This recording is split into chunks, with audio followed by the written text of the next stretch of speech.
khobarnya terdiri dari khobar yang mufrad. Karena khobarnya terdiri dari khobar. Jangan lama-lama, ini waktu saya nih. Udah 1 jam saya nih. Fi Rasulillah uswatun hasanah. Kenapa didahulukan khobarnya dari isimnya?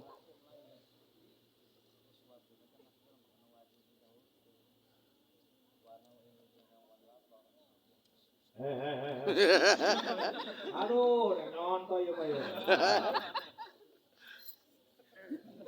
Saya hitung sampai 5. 1, 2, 3, 4,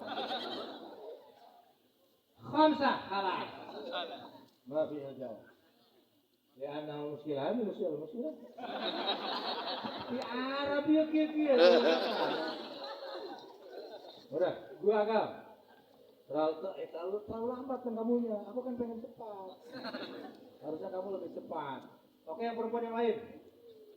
Udah, gagal, Jer. Gagal tetap. Fi Rasulillah mau lagi. Lakum fi Rasulillah uswatun. Kenapa khobarnya didahulukan dari isimnya? Karena khobarnya tadi itu apa? Guer mufrad. Benar. Guer mufradnya apa itu? Terdiri dari jar majrur. Itu bisa. Terdiri dari Jar majrur. Nah, yang terakhir. Mana dalilnya? Kan tadi bicara dalil tadi Kak Haji Sewu tadi. Dalil mulu ditanyain, muka dibenerin. Itu harusnya. Ya, kalinya. Apa dalilnya? Alfiyah dong. Alfiyah, jurumnya boleh lah, jurumnya juga kalau ada.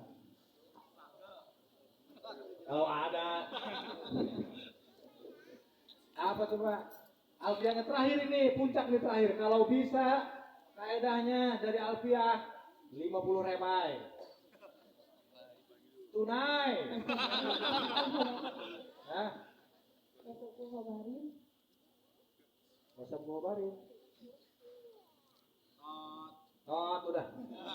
Udah terakhir.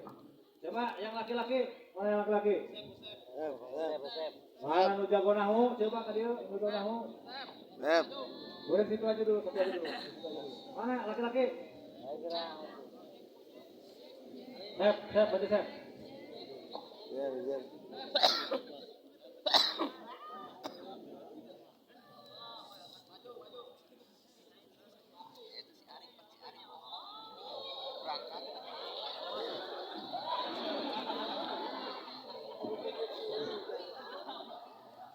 Kiai, Jer. Mana alfiahnya yang menjelaskan khobar muqaddam, khobar kana muqaddam, isim kana muakhar. Wa nahwu ibi dirhamun wa yuqam mutajamun bihi faqad wa Tepuk tangan gue salah ya. Tangan banget saya. Ini ngejelaskan khobar kana yang muqaddam, isim kana yang muakhar itu bukan khobar itu Mas. Saya juga tahu tuh. Isim kana muakhar, khobar kana muqaddam. Bisa. 50 rebai. Tunai, oke.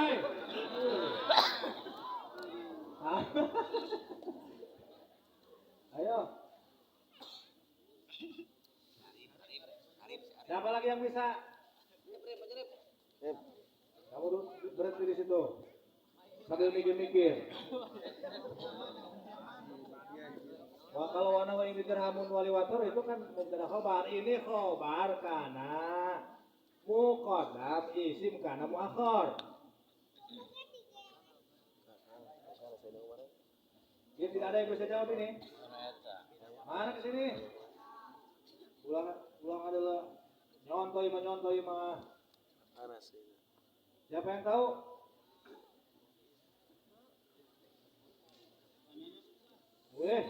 Nyontoh dia, Jer. Nyontoh. Coba nih yang alumni, yang ustadznya. Betul. Yang alumni ustadznya. Rep. Si Ilham, di pikiran itu ya. Hirman. Hilman. Hirman kan tak hafal 2000 bet kan?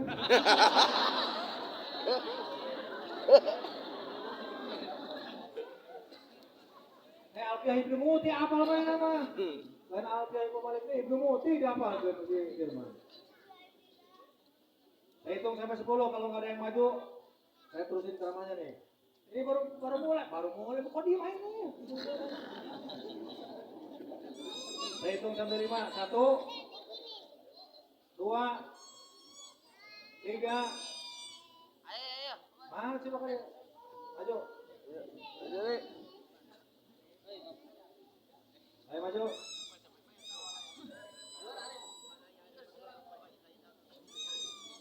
Biar aku kudu dibedukeun Marawi supaya maju.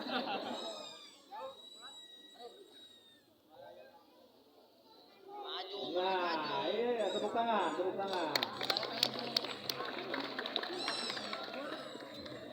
Oke. Ya, alumni kan? Yang bawa ke Mesir. Waktu kan jawab dia bukan Mesir kita. Kan kamu iya. Oke, siapa namanya kamu? Arif dari Cirebon. Satu dulur dia kan yang ngajarin. Baik ya. Dari Cirebon, Arif. Ini kita doakan mudah-mudahan jadi ulama besar semua ya. Amin. Tapi lamun kabehan jadi ulama santrina saha tuh. Iya santrina sana. Mana bet alfiah yang menjelaskan terkait isim kana muqaddam khabar kana isim isim muakhar khabar muqaddam kana Tapi jami'ah para sekolah kabar hadis berpuluh takwahu nama agar. benar eta. Oke, kau ini. Bagi obat. Bagi obat sudah, beres. Bagi obat ya. Sebab yang ini 11.000. 11.000 si Arif 12.000. Gede eta, saan hadiah eta. Nah itu ada maksud dan tujuan. Kenapa? Dalam kitab tafsir itu dijelaskan bahwa mendahulukan khobar dan mengakhirkan isim itu pertanda ada sebuah hal yang termasuk ke dalam kategori keistimewaan. Saking istimewanya didahulukan khobarnya dan diakhirkan isimnya. Bahwa Rasulullah SAW betul-betul menjadi teladan dan panutan bagi seluruh alam, bagi seluruh kaum muslimin dan seluruh alam, bukan hanya kaum muslimin saja. Tidak ada satupun ilmuwan yang objektif ya, yang ketika menjelaskan pribadi Rasulullah SAW itu secara objektif.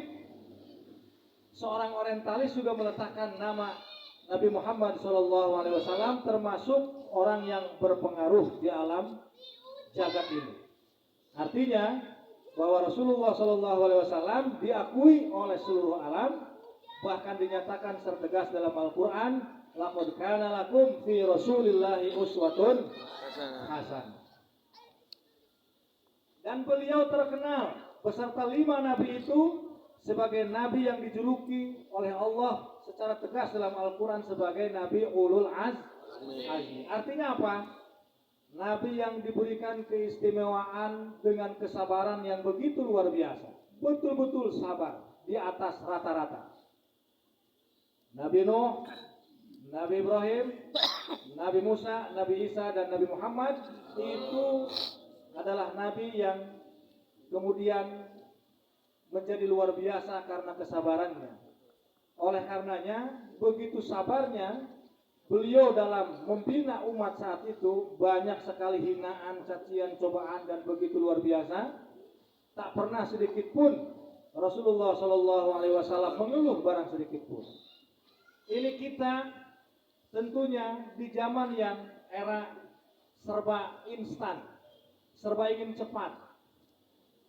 Kesabaran, yang bisa ngaji 3 tahun, yang bisa ngaji 2 tahun. Itu otomatis menguji kesabaran. Ngaji eta minimal, tidak ada minimalnya ngaji eta. Kalau belajar itu di alisan itu ya 6 tahun lah. Jangan sampai baru setahun kemudian sudah pindah. Nah ini titik kesabaran itulah yang diuji pada saat ini. Orang sekarang saking tidak sabarnya menghalalkan segala cara. Apa buktinya? Ingin kaya secara instan. Dengan cara bagaimana? Dengan cara menggunakan aplikasi slot. Apa itu slot? Judi online. Ya pohayang kaya. Bahkan miara monyet, miara babi ngepet dan lain sebagainya. Karena ingin instan. Hidup kalau instan itu tidak akan berkah dan enak. Begitu juga dalam hal menuntut ilmu pengetahuan. Tidak bisa kita dengan serta-merta menjadi seorang santri yang pandai, hafal Quran, hebat membaca kitab dalam waktu yang sesingkat-singkatnya. Tidak bisa. Justru harus ditempa dan diuji dengan kesabaran. Apa di antaranya? Penyakit budak santri biasanya naon? Kurang duit, kurang jajan. Kiriman telat, betul? Lengan rombehan, betul? Ping-ping atau nggak semacam-macam. Dia lamun dibuka atau pasti bunugan kabeh. Sebab penyakit santri diuji kesabaran sampai ke titik itu. Sebab saya pun demikian sama. Tapi setelah lulus dari pesantren, mulus alhamdulillah. Tidak ada satupun bekas yang melekat. Karena ujian kesabaran menjadi santri itu diantaranya adalah tentu serba kekurangan. Makan kurang, minum kurang, tidur juga kurang, ya. Waktu terus belajar, itu ujian kesabaran. Kalau ingin berhasil, tentu bisa melewati ujian kesabaran-kesabaran itu. Buktinya adalah bahwa teman kita tadi itu bisa sampai terbang, ya, dari Indonesia sampai ke Mesir, sampai ke Yaman itu karena apa? Karena buah daripada kesabaran. Begitupun hal yang sama yang dicontohkan oleh baginda Rasulullah SAW, bahwa ujian kesabaran itu betul-betul harus dilalui oleh setiap orang yang menginginkan kesuksesan. Kalau sekarang itu sudah zaman teknologi, zaman serba cepat. Orang kalau ingin terkenal, tinggal buka HP, buka aplikasi, TikTokan. Sudah pernah TikTokan? Hanya sekedar manggut-manggut terkenal. Hanya sekedar menunjukkan kebodohan terkenal. Yang penting serba terkenal. Yang penting serba ngetrend. Padahal mah toblo alias boloon. Jadi kalau ingin terkenal cepat, ya tinggal putar HP, ya kita atau kepongoan lah gitu kira-kira. Sama kayak orang, ini kalau bicara orang yang tidak memiliki akal pikiran itu, alias boloon, alias toblo, nah karena kebuka otak gitu ya. Jika caya es ditiupan, wanita hayang terkenal oke. Bahkan ada yang mandi tengah malam, biar banyak yang nyawer. Ini mandi tengah malam dengan kembang terus sampai ke sawah. Ada yang bolokot ngeus teu kadeuleu dengan mata doang kadeuleu. Karena apa? Menginginkan ketenaran, menginginkan kekayaan secara instan. Padahal bahwa salah satu hal yang menjadi kenikmatan yang begitu luar biasa itu ujian kesabaran. Bukankah Allah telah mengingatkan dalam Al-Quran bagaimana kemudian Nabiullah Ibrahim diuji, kemudian ditempa dengan berbagai macam ujian-ujian. Wa idh ibtala Ibrahima rabbuhu bikalimatin. Dan ingatlah ketika Allah menguji Nabiullah Ibrahim alaihissalam bikalimatin. Itu kalimatin itu bahasa jama' mu'annas salim. Artinya bertubi-tubi ujian Nabiullah Ibrahim alaihissalam yang diberikan oleh Allah. Fa'atammahunna. Nabiullah Ibrahim sempurna, artinya lulus melalui ujian-ujian yang telah diberikan oleh Allah. Apa terusannya? Qala inni ja'iluka lin-nasi imama. Kemudian Allah menjadikan Nabiullah Ibrahim sebagai imaman linnas, sebagai pemimpin dari seluruh manusia. Bagaimana mungkin kita akan bisa berhasil tanpa melewati ujian-ujian yang Allah berikan kepada kita? Contohlah Nabiullah Ibrahim dan contohlah Nabi besar Muhammad sallallahu alaihi wasallam. Tingkatan siswa dan siswi saja. Dari kesabaran saja ini tentu saja ini sudah banyak sekali yang gagal. Di antaranya kalian dengar baru-baru ini yang viral di media sosial ada siswa yang bacok gurunya. Pernah dengar?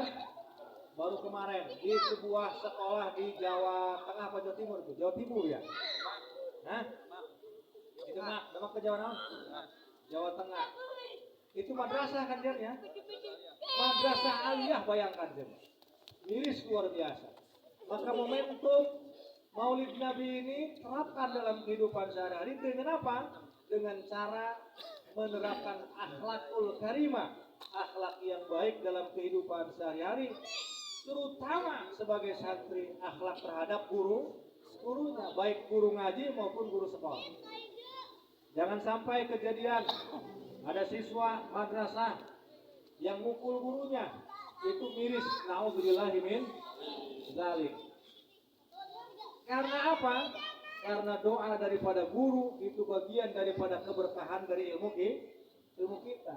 Saya di depan Anda sekalian, apalah arti ilmu yang saya tiba di Alisan. Terus terang tahun 99 saya nyantri di Alisan, keluar 2011, berapa tahun? Sekitar belasan tahun mondok di Alisan. Begini-begini saja. Tapi kenapa nama besar Al-Ihsan itu melejit? Karena banyak melahirkan alumni-alumni yang kompeten. Dengan apa?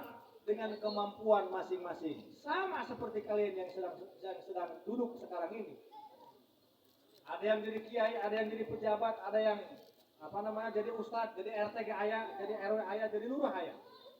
Tapi pada prinsipnya jalan kesabaran hari inilah menentukan keberhasilan kita di masa yang akan datang.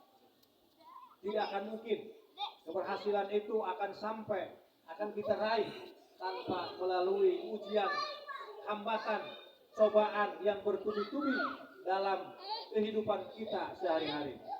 Godaan mah sebenarnya mah zaman kiwari mah hiji sok kadang-kadang tergoda oleh pergaulan-pergaulan atau model-model yang sekarang sedang memviral. Apa itu? Di antaranya adalah fashionable. Tentang fashion, cara berpakaian. Itu saja sudah miris. Coba Anda bayangkan. Santri laki-laki mungkin kalau keluar sedikit ke Kadomas, itu sering kali melihat mungkin yang perempuan yang usia 18 tahun sok make kaos adina, sok ngeleuteuh. Kalau heureun teu ka handap teu. Ujal bae nu dosol kadeu. Mending lamun mulus ka handap, ari beungeut putih, ari beuheung hideung. Artinya apa? Secara penampilan saja itu sudah ada pergeseran. Kenapa? Karena dia tidak kuat. Karena lemah fondasi ajaran-ajaran agama. Miris kita lihatnya kalau ada santri ketika keluar tidak bisa menjaga akhlaknya sebagai santri. Jangan sampai masjid-masjid, musola-musola yang ada di daerah-daerah kalian, apakah itu daerah Pandeglang, daerah Lebak, daerah Tangerang, yang kalian semua berada di daerah masing-masing, isi musola dan isi masjid. Tunjukkan kemampuan kalian kalau memang diminta. Kalau tidak diminta mah ya biasa saja. Tapi kalau diminta, ada alumni Alisan atau santri Alisan suruh khutbah, jangan mundur, maju terus. Ada salah makanya disalahkan dia. Ya sugan bener baik gitu. Ditahan baca kitab, baca kitab. Ya. Ditahan ngisi pengajian, isi pengajian. Ya, ulah. Jangan sampai santri Alisan itu punya mental kayak kerupuk, jangan. Jadi berkah, ya.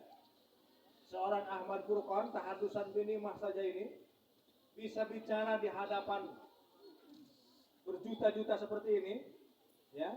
Bahkan di luar sana itu karena berkah daripada doa guru kita semua dan berkah daripada pesantren Al-Ihsan yang kita cintai dan kita banggakan. Kalau bukan kita yang membanggakan alma mater sendiri, lantas siapa yang akan bisa membanggakan? Maka kebanggaan itu harus terus disalurkan lewat apa? Lewat penguatan kompetensi diri, penguatan penguatan kemampuan diri.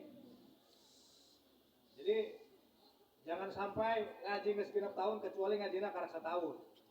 Minimal genep tahun lah gitu.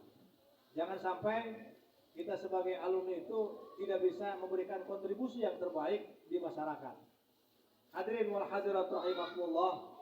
Yang terakhir, sebetulnya ada 1.500 poin malam ini yang akan saya sampaikan karena waktu yang begitu mepet ya gitu. Terakhir yang ingin disampaikan, intisari daripada peringatan Maulid Nabi ini betul apa yang dikatakan oleh Abi Haji Ahmad Syekhu, Kiai Haji Syekhu, bahwa jangan sampai tradisi yang begini baik ini kita tinggalkan. Sebab kenapa? Saya teringat dalam sebuah kitab namanya Kitab I'anatul Thalibin, Syekh Bakri Sato mengisahkan dalam sebuah kisah begini.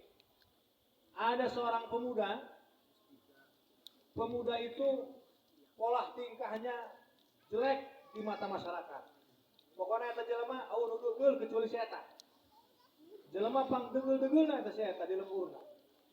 Tapi giliran datang bulan Maulid, itu pemuda rapi, mandi sering. Bahkan bajuna paling rapi setiap bulan Maulid. Pas tanggal 12 Rabiul Awal, pas kelahiran Kanjeng Nabi, eta pemuda yang dianggap brengsek di lingkungan masyarakatnya, dia sampai memakai jubah putih, kemudian berpenampilan istimewa, pakai minyak wangi, kemudian dia merayakan Maulid Nabi sendiri, baca sholawat, terus sholawat, pas tanggal 12 Rabiul Awal. Tapi di mata masyarakat dia buruk, tidak ada baiknya. Tapi ketika dia meninggal, tiba-tiba ada suara langit yang menggelegar. Apa suara langit itu? Persaksikanlah wahai penduduk masyarakat bahwa orang yang meninggal ini adalah waliyun min auliyaillah, kekasih daripada kekasih Allah Subhanahu wa taala. Ternyata yang awalnya dia dipandang buruk sampai ribuan masyarakat mengantarkan jenazahnya ke liang lahat. Atas dasar apa? Karena dia mengagungkan kelahiran baginda Nabi besar Muhammad sallallahu alaihi wasallam. Itu satu. Jadi dasar daripada itu satu. Itu di I'anatul Thalibin. Syekh Bakri Sato mengatakan demikian. Ada satu lagi. Ya, dalam sebuah keterangan dijelaskan sejelas-jelasnya bahwa salah satu paman Nabi yang paling brengsek banget, ya, namanya Abdul Uzza. Abdul Uzza itu dikenal dengan Abu Lahab. Yang populer di surat Al-Lahab itu tabbat yada Abi Lahabin wa tab, sudah jelas dia masuk neraka. Tapi setiap hari Senin, setiap kelahiran baginda Rasul, dia diringankan oleh Allah Subhanahu wa taala siksaannya. Ketika ditanya kenapa? Karena pada saat kelahiran baginda Nabi, dia memerdekakan budak sahayanya namanya Suwaibah binti Aslam. Artinya apa? Kalau ditanya siapa yang bergembira, siapa yang merayakan kelahiran baginda Nabi, sebenarnya masih Abu Lahab. Ya, mana ya Abu Lahab dari dia? Panitia pertama Abu Lahab itu, si Abdul Uzza itu. Sehingga pada hari Senin dia mendapatkan keringanan. Nah itu sekelas Abu Lahab jelas-jelas dinyatakan dalam Al-Quran itu masuk neraka. Apalagi kita sebagai umat Islam yang percaya, yang mencintai baginda Nabi. Ini sudah pasti Allah berikan dan dijamin oleh Rasul bahwa kita semua akan mendapatkan syafaat daripada baginda Nabi besar Muhammad sallallahu alaihi wasallam. Bagi siapa? Tentunya man ahya sunnati faqad ahabbani wa man ahabbani kana ma'i fil jannah. Tentunya dengan cara menghidupkan sunnah-sunnah baginda Nabi.